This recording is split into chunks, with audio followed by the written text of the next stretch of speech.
Então vamos lá, vamos falar de inadimplência que é melhor. Né? Inadimplência. Falando aqui, aí tem gestão de inadimplência.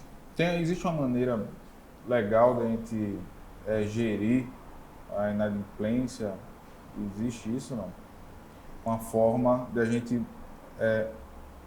administrar melhor a inadimplência, porque sempre vai existir. Ou existe uma maneira de zerar? Não, eu digo que a inadimplência sempre existe. Tem aqueles devedores contumazes, né? Uhum. Que tem aquelas inadimplências exorbitantes, valores enormes, que chegam no condomínio com o carrinho do ano, todos os condôminos já reclamam. Uhum. E tem aquele devedor que experimentou uma situação, desemprego, enfim, e aí fica inadimplente. Pô, eu digo que sempre a gestão da inadimplência tem que analisar caso a caso. Porque aquela pessoa, aquele condômino que não tem aquele que paga porque não quer, eu já ouvi Conheço isso, muita gente assim. dizer, não pago porque eu não quero, eu prefiro pagar um cartão de crédito, pagar um outro boleto que os juros é maior. Aquele que está filmando é desse jeito. E tem aqueles casos que realmente ouço, não, olha, eu não tenho como pagar, estou desempregado, mas é sempre o síndico manter um plano, vamos supor, um exemplo, como é que vai ser feita essa cobrança, administrar essa inadimplência. A partir de quantos meses eu vou cobrar? Notificação. Quando vai para o jurídico para ajuizar a ação. A administradora também tem importância, porque lá no boleto pode vir aquele aviso de quantos meses ele já está em aberto, a partir de quantos meses vai receber a notificação. O síndico tem que ficar atento a isso. E existem estratégias para isso? Nós trabalhamos com a possibilidade de o que chama de novas formas de governança condominial, né? Que aí seria o que a gente chama de gestão humanizada da inadimplência, que entra muito nisso que a Andrea falou, da gente saber separar aquele condômino que é devedor contumaz do condômino que está atravessando por uma dificuldade financeira. E aí, isso a gente pode fazer em assembleia, os próprios condôminos podem decidir a forma como vai ser feita a cobrança, né? A gente só não pode mexer na questão de multa e juros porque foi pacificado. E aí, inclusive, isso dificultou o nosso trabalho, dificultou a situação dos condomínios, porque o devedor contumaz e até o devedor que está atravessando por um momento de dificuldade financeira, ele nunca vai optar por pagar uma fatura de cartão, que os juros é exorbitante, e pagar a taxa do condomínio, ele sempre vai priorizar a fatura do cartão. Então, o que a gente pode fazer?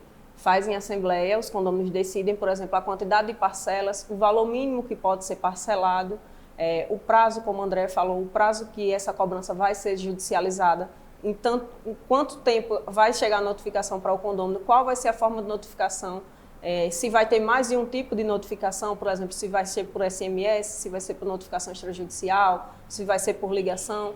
E, então, assim, o condomínio ele tem essa possibilidade de fazer essa gestão e de optar pelas formas de otimizar esse trabalho, para que a gente tenha um controle mais efetivo sobre essa inadimplência. E aí também diferenciar esse condômino, o devedor contumaz do condômino que está com uma dificuldade financeira por esse motivo não conseguiu pagar. E a gente consegue não zerar, porque, ao meu ver, zerar a inadimplência vai ser sempre impossível, mas reduzir drasticamente esse índice. E quando existem já esses tipos de regras definidas, já é uma forma de gerir, coibir a inadimplência, porque aquele condomínio já vai pensar. Tem gente que faz acordo, mas reiteradamente descumpre. Já coloca isso também nas regrinhas lá para a gestão da inadimplência. Então, ou seja, eu sou um bom pagador, perdi meu emprego, né? Judicialmente já pode entrar com ação com 30 dias de atraso, teoricamente, né? Então quer dizer que eu, como sou um cara gente fina, sempre paguei minhas coisas um dia, estou passando pelo perrengue, então eu estou 3 meses desempregado, não consegui emprego ainda, estou priorizando meu cartão de crédito para eu poder girar as coisas dentro de casa. Então eu posso pegar esses 3 meses que eu estou devendo, falar com você, bicho, divide aí esse negócio aí, facilita para mim, é assim? Geralmente, caso a caso, o síndico vai analisar eu digo um caso assim, com bons olhos, né? Realmente você não está lá, carrinho do ano, esbanjando em rede social, aquela, né, ostentação. Mas as regras de... Gente, que você tá, se você está devendo condomínio, não troque de carro e nem fique postando besteira nas redes sociais. Baba Senão Fernando o de síndico Noronha. vai ficar de É o olho. primeiro comentário no condomínio. Deve troca de carro. Boa. Desse jeito. E então ele já vê com bons olhos. E a regra do acordo, da parcela também pode ser definido nessas regrinhas de governança da gestão de inadimplência. Geralmente tem, vamos supor, um exemplo. Com 3 taxas, vou parcelar em quanto? A parte de tal valor, 6 taxas, vou parcelar em quanto? Contanto, oriente. 6 taxas? Tem gente que não deve... Desde valores- que recebe a chave do apartamento, não paga. paga. E aí só vem procurar, depois de inúmeras tentativas, tanto da administradora quanto da assessoria jurídica, só vem procurar assessoria quando a demanda já está judicializada, quando o apartamento dele já vai para penhora. É isso. E aí ele tenta de todas as formas reverter a situação, faz um acordo, o que é que acontece, André? Não paga o Não acordo. paga. É Felipe, Vai virando né? a bola de neve. É Felipe. Então, e eu posso, assim, mesmo assim devendo, eu posso usar a área comum do meu condomínio? Posso usar a piscininha? É uma Pode? questão que gera bastante polêmica, porque geralmente os inadimplentes sofrem algumas sanções por estar inadimplente, mas Posso alugar o salão de festa? pode utilizar as áreas comuns. O condômino não pode ser penalizado além do que o Código Civil prevê, que já tem lá quais são os juros, quais são as multas, e o condomínio tem um meio de reaver aquele valor, que é através da ação judicial, cobrando o crédito, né? Sem a necessidade desse constrangimento que em alguns condomínios ainda é praticado, né? Gente que faz isso? Faz isso. Não, você Sim. não pode alugar o salão de festa nem usar a piscina. Tem vários exemplos. Não pode usar salão de festas, não pode ir à piscina.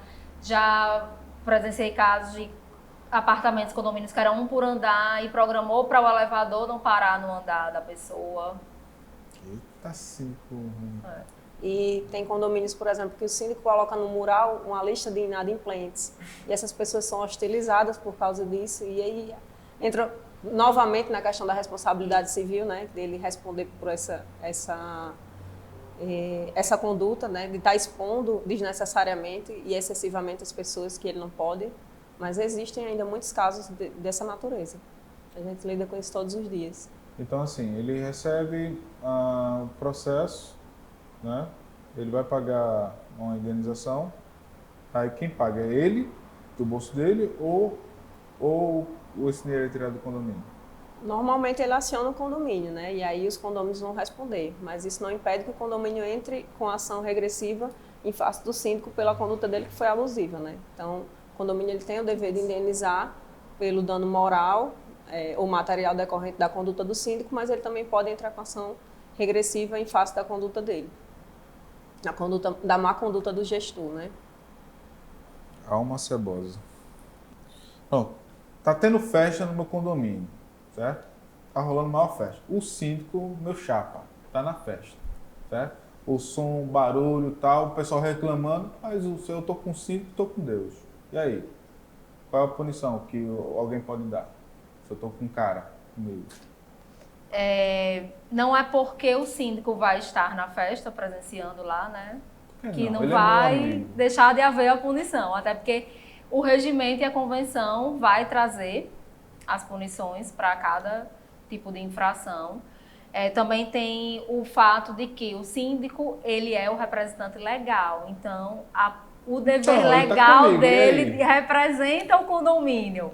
Então, aí já recai também na responsabilidade civil do síndico. Também vamos para o Código Civil. O artigo 1277. Não vem com um númerozinho, você não me intimida, não. Ele fala que qualquer pessoa pode fazer cessar aquele ato. Então, barulho, passou... Geralmente as convenções dizem o horário, geralmente é de 8 às 10, que já vai de acordo com a lei de perturbação do sossego. Sim. Então, não é porque o síndico vai estar lá que você vai ser eximido e levar uma multa, uma advertência, não. E quem vai multar? Existe também E como é que vem essa multa? a questão, a multa, Sim. né, administrativamente, que tem aquela previsão do que está no regimento e na convenção, né, que normalmente é a administradora ou a assessoria jurídica que... E se eu não tenho administradora? Aí quem multa quem, né? Se o síndico multa quem? Se o está síndico tá participando, comigo. qualquer condômino que se sentir incomodado, ele pode registrar no livro de ocorrências para que esse síndico ele seja notificado. E aí entra também na questão do artigo 186, né? Porque ele está se omitindo de realizar Não vem com o númerozinho que você não um ato que entendeu. ele estava obrigado, e artigo 42 da Lei de Contravenções Penais, que é o crime de perturbação ao sossego. Eu ainda vou para a questão moral, né? Síndico, representante, legal, participando lá da baderna.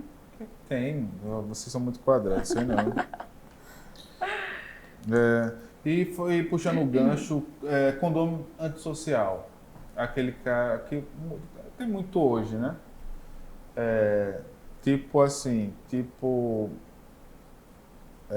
Felipe, né? Que ele gosta de dar uma bolinha, aí tem aquele cheirozinho de maconha que espalhado no condomínio, aí o cara se incomoda com aquilo ali, o vizinho, né? Que tem a filha no colégio de freira, aí passa esse cara cheio de festa, aí Gosta de andar no elevador só faz de aquela sunga, orgia, né? faz aquela orgia no apartamento. Gosta de fazer umas faixas na piscina. Exato. E como é que a gente tira um sujeito desse?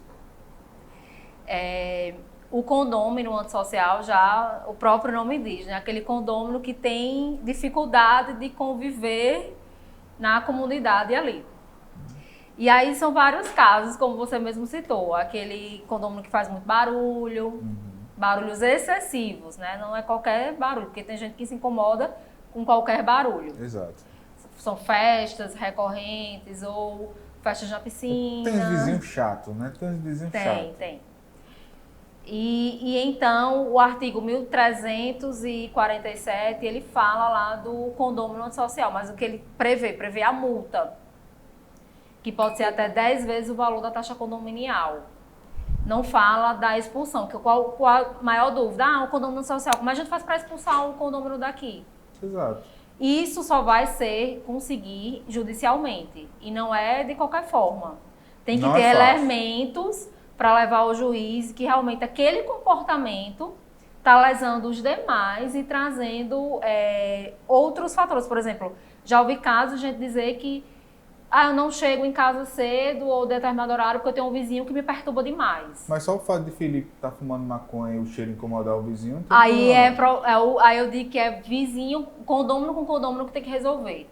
O síndico ele vai agir realmente quando aquilo já fugir de uma conversa, enfim, do assunto lá entre condôminos. Vai sair um fight entre o síndico e Felipe, ou o vizinho lá e Felipe. Porque todos têm... O síndico ele tem que intervir isso aí? Tem que apaziguar ou só chama a polícia que o pau tá comendo lá em cima? Eu digo que assim, tudo não é também do síndico. Tem gente que tudo quer levar ao síndico.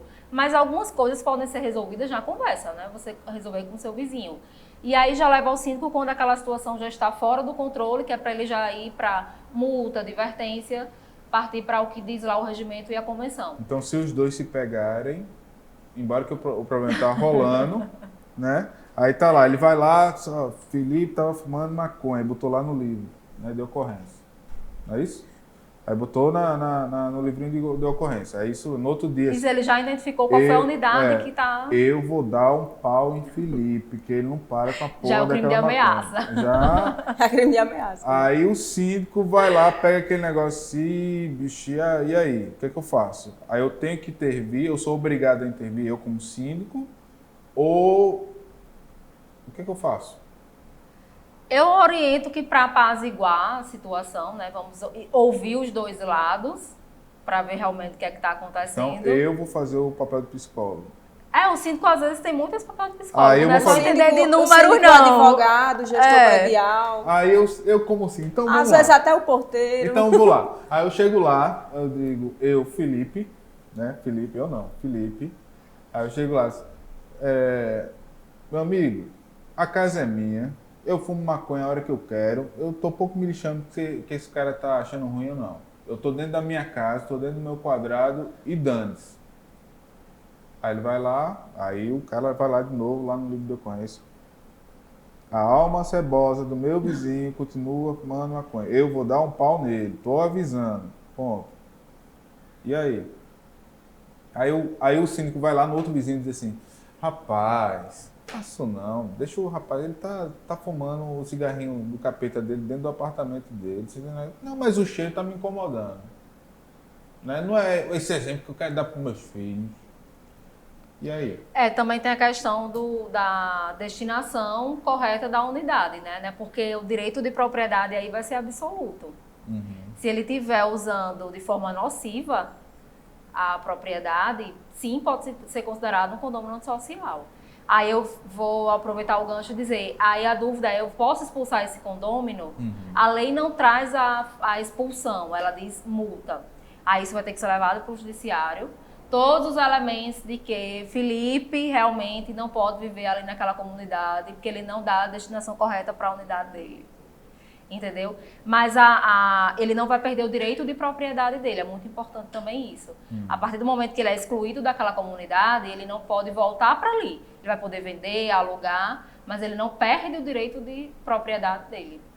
Para fazer orgia no quinto dos infernos. Isso, dentro dessa perspectiva, né, do condomínio social, o artigo ele prevê duas condutas, né, que é daquele condômino que reiteradamente não cumpre com suas obrigações para com o condomínio, que aí a gente entra também na parte um pouco de inadimplência, que é o do devedor quanto mais, e porque existem obrigações que o condomínio tem que ter, né, para com o condomínio.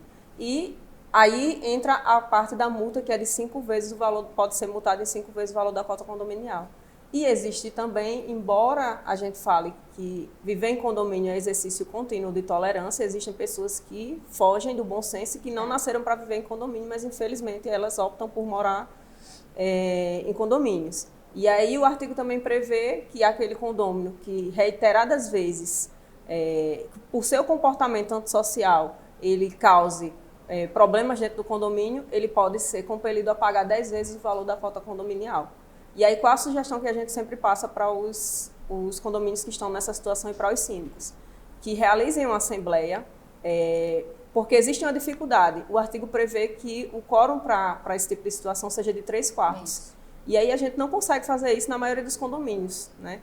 Então, o que é que a gente orienta? É que sempre façam uma assembleia para deixar delimitado, por exemplo, a partir da reiteração de X condutas, de repente 5 condutas, aquele condômino ele já possa ser enquadrado por ato discricionário do síndico na condição de condômino antissocial. E aí entra um pouco no que a Andréa falou, né? Ele não perde o direito de propriedade dele, ele pode usar, pode dispor, pode fruir de todas essas formas, ele só não pode mais morar naquele condomínio. Pode emprestar, pode alugar, pode fazer tudo, só não pode morar porque, em razão da conduta dele, né? Da conduta antissocial dele. Inclusive, recentemente houve uma decisão, acho que foi no Distrito Federal, da exclusão de um casal de condôminos. Da convivência no condomínio, porque eles causavam realmente... Tocava o terror no condomínio. Aproveitando o gancho, que essa parte assim, não, o pau tá comendo, né? E o síndico, ele não pode se envolver em tudo. Hoje a gente tem muito disso aqui, violência doméstica dentro dos condomínios. Até que ponto isso... o condomínio pode ajudar em relação ao que está acontecendo, um certo problema que está acontecendo dentro de uma unidade? Assim, além das medidas protetivas, né, que tem na Lei Maria da Penha, existe um projeto de lei que foi aprovado por unanimidade que obriga tanto os síndicos quanto os administradores de condomínios a informarem a Polícia Civil, a denunciarem todo e qualquer tipo de maus-tratos envolvendo crianças, idosos e adolescentes, enfim, tudo aquilo que seja relacionado à violência doméstica e familiar. E aí, se o síndico não faz isso, ou o condomínio, ele pode ser multado em 500 a 10 mil reais. Né? É um projeto de lei que ainda está começando a caminhar, já está em vigor, e surgiu justamente dessa necessidade de proteção, né, André? Porque a gente lida com muitas situações onde os moradores têm medo e não existe essa rede de proteção também para quem denuncia. As pessoas acham, por estar dentro lá da casa dele, então é entre marido e mulher, não vou me meter. Mas até voltando para a responsabilidade do síndico, tem a omissão aí também, o crime de omissão de socorro. Aí eu volto para um caso que houve o ano passado, de uma advogada que foi morta decorrência de violência doméstica pelo companheiro, que os vizinhos escutavam barulhos, as brigas, e ninguém nunca fez nada. E quando foi no dia que alguém resolveu ligar para a polícia, foi no dia que ela morreu. Que ele jogou ela lá de cima da varanda, né? Então, as pessoas têm que também provocar ligar, informar o síndico, as pessoas têm que ter essa conscientização, pode salvar uma vida nisso. E o condomínio ele também auxilia quando a pessoa diz, eu não vou me meter, mas o condomínio tem uma grande contribuição, eu digo, fornecimento de imagens, por exemplo, tem Sim. indo por esse lado, entendeu? De contribuir para que cesse aquela violência. E até dentro do projeto de lei, o condomínio vai ser obrigado a fornecer todo e qualquer material que ajude e auxilie na identificação da pessoa ou da conduta. Felipe, às vezes, ele apanha também da mulher. Então, assim, isso vale para ele também. Ele tá lá apanhando na área comum lá do prédio. A namorada dele toma chinelada nas costas dele. Né? Todo mundo vendo aquilo ali. Alguém pode intervir ou só para criança, mulher? Assim, a lei pune a questão da violência de gênero, né? Ela é muito mais voltada para a mulher. Ele pode apanhar. Não que ele possa apanhar, mas existem outras leis, né, em relação à agressão física que ele está sofrendo, que ele pode denunciar, que não seja diretamente ligada à Lei Maria da Penha, porque a Lei Maria da Penha ela foi projetada para atender hipossuficientes, que são mulheres, crianças e idosos. Né? Então, entende-se que o gênero masculino ele não seja tão hipossuficiente assim. Uma lesão corporal. Uma lesão corporal leve, grave, gravíssima, né? Às vezes acontece de quebrar um cabo de vassoura nas costas do marido, mas tudo bem. Então tá, então pode.